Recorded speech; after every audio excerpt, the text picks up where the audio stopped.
इस कहानी की शुरुआत होती है चिल्ली से, जहां पर हमें चिल्ली के एक रिमोट एरिया को दिखाया जाता है। आसपास के सभी लोग इस माइन में काम करके अपना गुजर बसर करते हैं और आज 5 अगस्त सन 2010 को दिखाया जाता है कि गांव के लोग हर रोज की तरह एक बार फिर से इस माइन में काम करने के लिए जा रहे हैं। वहीं दूसरी तरफ माइन के इंजीनियर को यानी कि सेफ्टी ऑफिसर को दिखाया जाता है, जो माइन के ओनर के पास जाता है। उसे बताता है कि मुझे माइन के अंदर से एक कांच का टुकड़ा मिला है। दरअसल जब ये पहाड़ों और जमीनों को खोदते हैं तो वहाँ पर जानबूझ के वो कांच के टुकड़े लगा देते हैं ताकि जमीन के अंदर कोई भी पत्थर खिसके तो उन्हें पता चले। वो कहता है कि हमें माइन का काम बंद करना चाहिए, लेकिन माइन का जो ओनर होता है वो कहता है कि हम ऐसा नहीं कर सकते, तुम्हें काम को चालू रखना होगा। वहीं दूसरी तरफ हमें ट्रक को दिखाया जाता है जिसमें 33 लोग माइन के अंदर चले जाते हैं। ये माइन इतनी बड़ी होती है कि इन्हें अपने जगह पहुंचने में कई घंटे लग जाते हैं और अब ये जमीन से 1700 फीट नीचे है। लेकिन कुछ ऐसे भी माइनर्स होते हैं जो कि इनसे भी 600 फीट नीचे हैं। पिछले 10 सालों से इन्होंने जमीन को बहुत अंदर तक खोद दिया है। वहीं सेफ्टी ऑफिसर को दिखाया जाता है जो माइन के अंदर आता है। उसे वहाँ पर और भी कांच के काफी ज्यादा टुकड़े दिखाई देते हैं, जिसे देखकर वो बहुत ही डर जाता है और साथ में उसे दीवार में एक बहुत बड़ी दरार दिखाई देती है। लेकिन वो कुछ भी नहीं कर सकता क्योंकि माइन के ओनर ने कहा है कि काम को चालू रखना चाहिए। अब जमीन के 1700 फीट नीचे है जहाँ पर वो माइनर्स काम कर रहे होते हैं। तभी अचानक वहाँ पर जमीन हिलना शुरू हो जाती है। सबके सब पूरी तरह से घबरा जाते हैं। सेफ्टी ऑफिसर वहाँ पर आता है और सबको गाड़ी में बिठा कर यहाँ से निकलने की कोशिश करता है, लेकिन तभी आगे चट्टान गिरने की वजह से जिस रास्ते से ये बाहर जा सकते थे वो पूरी तरह से बंद हो जाता है। अब इन्हें कुछ भी समझ में नहीं आता कि इन्हें क्या करना चाहिए। तभी ये डिसाइड करते हैं कि इन्हें 600 फीट और नीचे जाना चाहिए जहाँ पर दूसरे माइनर काम कर रहे हैं, क्योंकि वहाँ से निकलने का भी एक रास्ता होता है। ये अपनी गाड़ी को उस तरफ मोड़ लेते हैं, लेकिन तभी ये देखती हैं कि 2 और माइनर्स हैं जो उनकी गाड़ी का पीछा कर रहे हैं। इन्हीं में एक होता है जिसका नाम मारियो होता है। मारियो उन दोनों का हाथ पकड़कर उन्हें ऊपर खींच लेता है और जब अभी ये 600 फीट और नीचे जा रहे थे, लेकिन तभी इनके सामने एक दूसरी गाड़ी आ जाती है जो उन माइनर्स की गाड़ी होती है जो उनसे 600 फीट नीचे काम कर रहे थे। वहाँ का जो रास्ता था वो पूरी तरह से बंद हो चुका है और अब इनके सामने जो सड़क होती है वो भी फटना शुरू हो जाती है, जिसके बाद सभी अपनी जान बचाने के लिए गाड़ी से उतरकर एक किनारे पर खड़े हो जाते हैं। और इससे पहले कि ये कुछ समझ पाए, इनके ऊपर एक बहुत ही बड़ी चट्टान गिरती है जो रास्तों को पूरी तरह से ब्लॉक कर देती है। ये चट्टान इतनी बड़ी होती है जिसका धमाका ऊपर तक सुनाई देता है और ऊपर भी सबको समझ आ जाता है कि नीचे कोई न कोई हादसा हुआ है और अब ये सब के सब माइन के अंदर फंस जाते हैं। चट्टान गिरने की वजह से कई लोग जख्मी हो जाते हैं और वो अपने सभी जख्मी साथी को पट्टी करना चाहते हैं, लेकिन इनके पास ऐसी कोई भी फैसिलिटीज नहीं होती। और तभी यहाँ से जब पूरी धूल हट जाती है तो मारियो देखता है कि इनके रास्ते के बीचों बीच एक बहुत बड़ी चट्टान गिर चुकी है, जिसे खोदना और इसके दूसरी तरफ जाना बिल्कुल नामुमकिन है। दूसरी तरफ में माइन के बाहर वाला सीन दिखाया जाता है जहाँ पर सभी काम करने वाले माइनर्स की फैमिली बाहर पहुंच जाती है, क्योंकि सबको पता चल जाता है कि माइन के अंदर हादसा हुआ है और माइन के अंदर जो लोग होते हैं वो वहां पर फंस चुके हैं। मीडिया के थ्रू ये पूरी न्यूज पूरी दुनिया में आग की तरह फैल जाती है। वहीं दूसरी तरफ हमें माइन के अंदर का सीन दिखाया जाता है जहाँ पर एक सुपरवाइजर होता है जिसका नाम लियोस होता है। वो वहाँ पर सभी लोगों को गिनता है। उसे पता चलता है कि यहाँ पर 33 लोग हैं। अब यहाँ पर एक रिफ्यूजी एरिया भी होता है जो इसी हादसों के लिए बनाया गया है,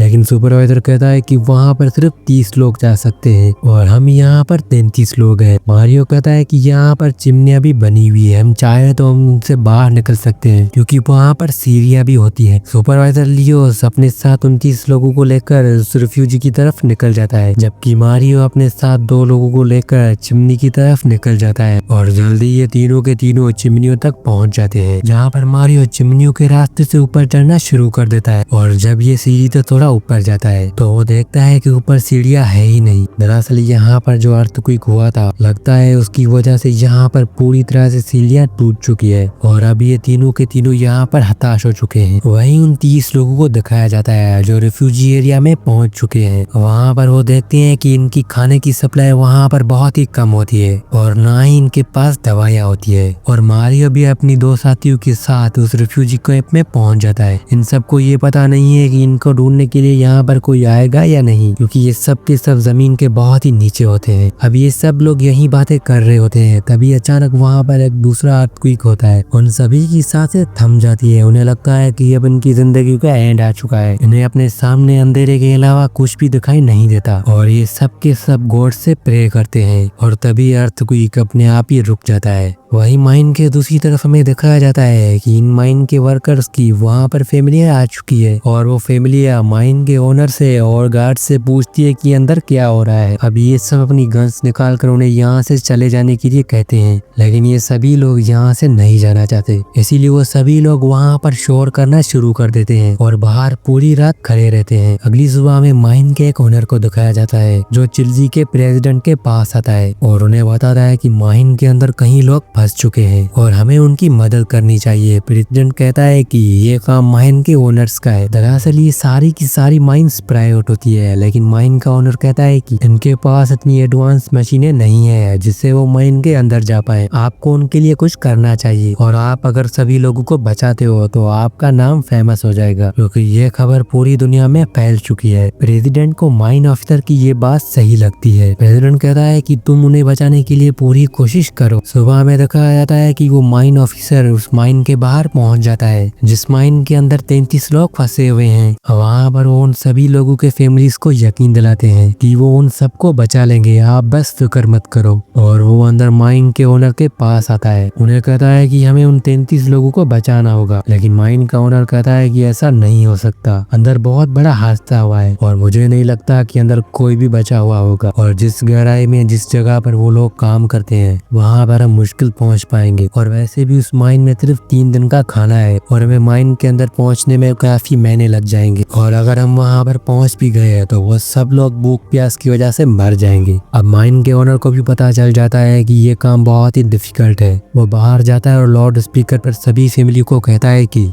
अब हम इस ऑपरेशन को जल्दी स्टार्ट नहीं कर सकते क्योंकि माइन के अंदर कोई भी जिंदा नहीं होगा। तभी एक लेडी जिसका भाई नीचे माइन में फंसा हुआ होता है वो माइन ऑफिसर को एक जोरदार थप्पड़ मारती है क्योंकि उसे अभी भी यकीन है कि उसका भाई नीचे जिंदा है। और अब यहाँ पर जितने भी लोग होते हैं वो यहाँ पर चिल्लाने लगते हैं। वो उस माइन ओनर को कहते हैं कि हमारे रिश्तेदारों को बचा लो। माइन ऑफिसर उनकी ऐसी हालत देखता है तो वो तय करता है कि वो उन लोगों की मदद करने के लिए माइन में जाएगा और प्रेसिडेंट की मदद से यहाँ पर एक माइन इंजीनियर को बुलाया जाता है जो स्कैन करके माइन ऑफिसर को बताता है जो नीचे रेफ्यूजी एरिया में 33 लोग फंसे हुए होते हैं। दरअसल यहाँ पर एक बहुत बड़ी चट्टान गिरने की वजह से पूरी माइन का रास्ता बंद हो चुका है और अब हमें वहाँ पर ड्रिल करके उन्हें निकालना होगा। वही माइन के अंदर दिखाया जाता है कि वो सभी लोग खाने के लिए एक दूसरे से लड़ रहे होते हैं और तभी मारियो कहता है कि हम सबको खाना संभाल कर खाना होगा। जब तक हमारे लिए कोई मदद यहाँ पर नहीं आ सकती तब तक हमें यहाँ पर कम से कम खाना चाहिए। माइन के बाहर एक बहुत बड़ी खोदने वाली मशीन को दिखाया जाता है। फिर वो वहाँ पर ड्रिलिंग करना स्टार्ट कर देते हैं, लेकिन चट्टान यहाँ पर इतनी हार्ड होती है कि इंजीनियर को ड्रिलिंग करने में बहुत ही तकलीफ हो रही थी। इनकी कई ड्रिल्स टूट जाती है लेकिन वो दिन रात मेहनत करते हैं। माइन ऑफिसर वहाँ पर जितने भी फैमिलियाँ होती है उनके लिए यहाँ पर टेंट के बंदोबस्त भी कर दिए हैं क्योंकि इनमें से कोई भी घर वापस नहीं जा सकता। वहीं उन 33 लोगों को जो रिफ्यूजी एरिया में होते हैं उन्हें ड्रिलिंग की आवाज सुनाई देती है। वो वहाँ पर सभी लोग बहुत ही खुश होते हैं क्योंकि इनकी जीने की उम्मीद एक बार फिर से जाग उठी है। धीरे धीरे वक्त बीतता है और उन्हें आज यहाँ पर 12 दिन हो चुके हैं। 12 दिनों से लगातार ड्रिल हो रहा है और ड्रिल उस जगह पर पहुंच जाता है जहाँ पर रेफ्यूजी एरिया है।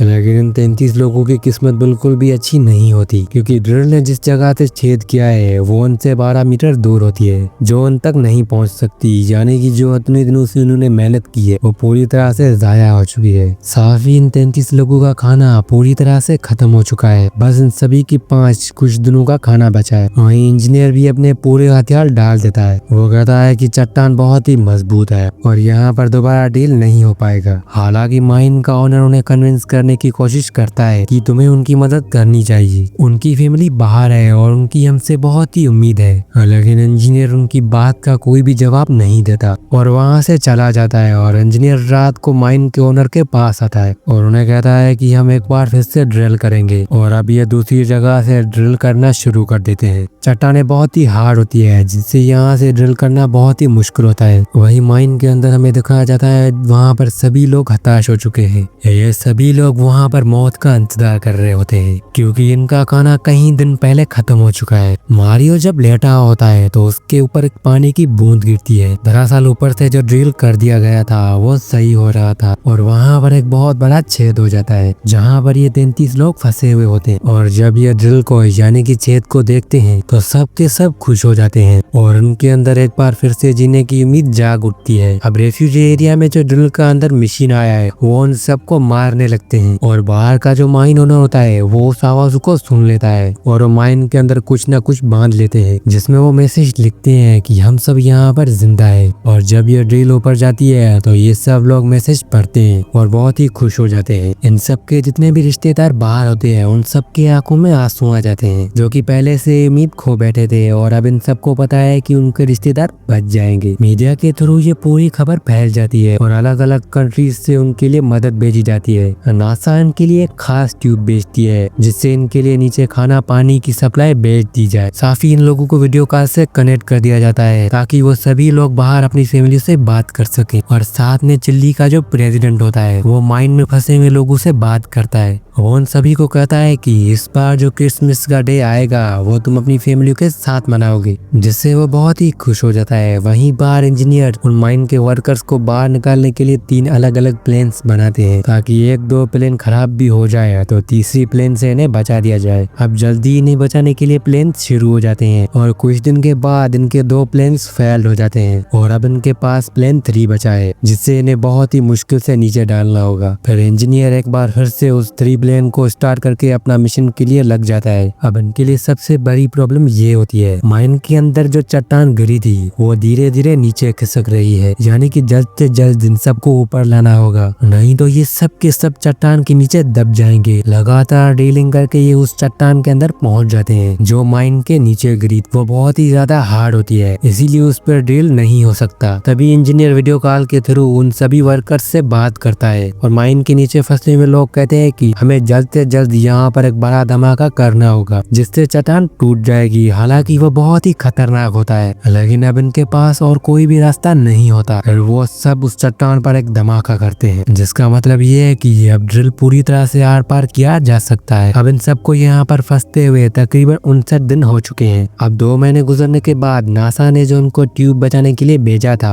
और उस ट्यूब को नीचे भेजा जाता है और पहला आदमी उस ट्यूब के अंदर जाने लगता है। जाने से पहले वो बहुत ही इमोशनल होते हैं क्योंकि उसने अपनी लाइफ के 69 डेज उस माइन में बिताए थे। उसके साथ ही अब भी माइन में होते हैं। इसके बाद उसे उस ट्यूब में बाहर भेजा जाता है लेकिन तभी अचानक रास्ते में ट्यूब फंस जाता है जिसकी वजह से उन्हें माइन में सांस लेने में बहुत ही दिक्कत हो रही थी। लेकिन एक बार फिर से उस ट्यूब को नीचे करके फिर ऊपर लाया जाता है जिस वजह से वो आदमी बाहर आ जाता है और एक एक करके अगले 24 घंटों में इन सबको यहाँ पर निकाल दिया जाता है। और इस तरह से इन 33 लोगों को जिन्होंने अपनी जिंदगी की उम्मीद पूरी तरह से खो ली थी उन सबको बचा लिया जाता है। मौत का इस तरह सामना करने के बाद इन्हें जिंदगी की इम्पोर्टेंस का पता चल चुका है। इन्हें पता चल जाता है कि जिंदगी में खाने की अहमियत क्या होती है और जिंदगी का तोहफा जो खुदा ने हमें दिया है उसकी क्या वैल्यू होती है। हमें जिंदगी की हर एक पल को जीना चाहिए ताकि भाग दौड़ की जिंदगी में हमेशा भागते रहना चाहिए। इसी सीन के साथ इस मूवी का यहीं पर ही एंड होता है। मैं उम्मीद करता हूँ कि वीडियो आपको पसंद आया होगा। अगर पसंद आएगा तो मेरे चैनल को सब्सक्राइब और वीडियो को लाइक कर देना।